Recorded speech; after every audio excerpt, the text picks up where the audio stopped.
Hello, mwaramutse mute mwese.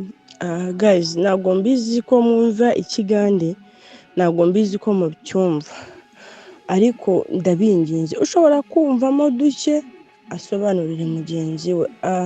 Hari muramu wanjye nijoro, hari telefone yamuhamagaye WhatsApp iriho umugore witandiye nk'abasilamu ufite amenyo ateye ubwoba. Yamuhamagaye nijoro byari nka saa saba zishyira saa sita. Akimara gufata iyo telefone ataravuga halo, ataravuga ijambo na rimwe, yahise apfa. Guys, ibintu mbabwira ni ibintu njyewe nabonye n'amaso yanjye abiri. Ndabinginze umuntu wese ufite WhatsApp, ambabariye nihagira umuntu umeze gutyo umuhamagara kuri telefone ntiyitabe, kuko hari dayimoni ryateye ryishe abantu.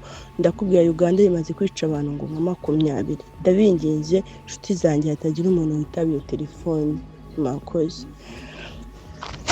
Shalom bene data dusangiye urugendo. Hama mu by'ukuri twebwe twakiye message, kandi iyo message ntivuye hafi. Iyo foto mubona ubona umugore, ubona umuzimu wavuye mu Buganda uje kurondera amaraso. Uwo muzimu rero ukuntu ukora nuko uca ku nzira ya WhatsApp ugagutelefona. Iyo ugutelefone ukitaba kuri mwene data utari umuntu uri muri mwemu, aho ibyawe biba birangiye. Uwo muzimu amasaha ukora mu masaha 7 no mu masaha 10, niho uwo muzimu utangura kurondera abantu.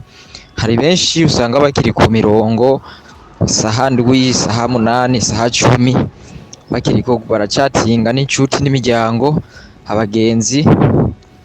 Ayo masaha rero inshuti zanje mugiyubare gose. Hama iyo message uko twayihawe natwe akaba ariko tuyibarungikiye. Uwo yishikira ari we wese aca yiha umugenzi, ntayibikeko, kugira turabe ko tworokora benshi, inshuti zacu nyinshi, abagenzi, ababanyi. Iyo message ntuyibikeko, uca uyirungikira abandi, amagroup yose urimwo, abagenzi ufise muri telefone, uca uyibarungikira kugira nabo bicare bagavye.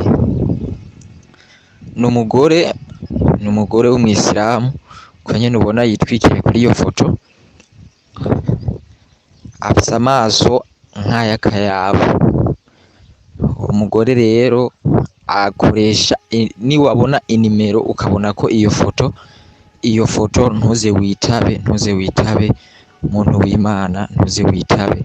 Ukunda ubugingo bwawe ntuze witabe. Imana iradufashije, Imana iradukunda gose. Ibintu biraba ariko tukabimenya imbere, tukanabitangiriza kugira ntibihitane benshi. Nawe nimba ukunda ubugingo bwawe, nimba ukunda abandi, ntuyibikeko, yirungikira abandi.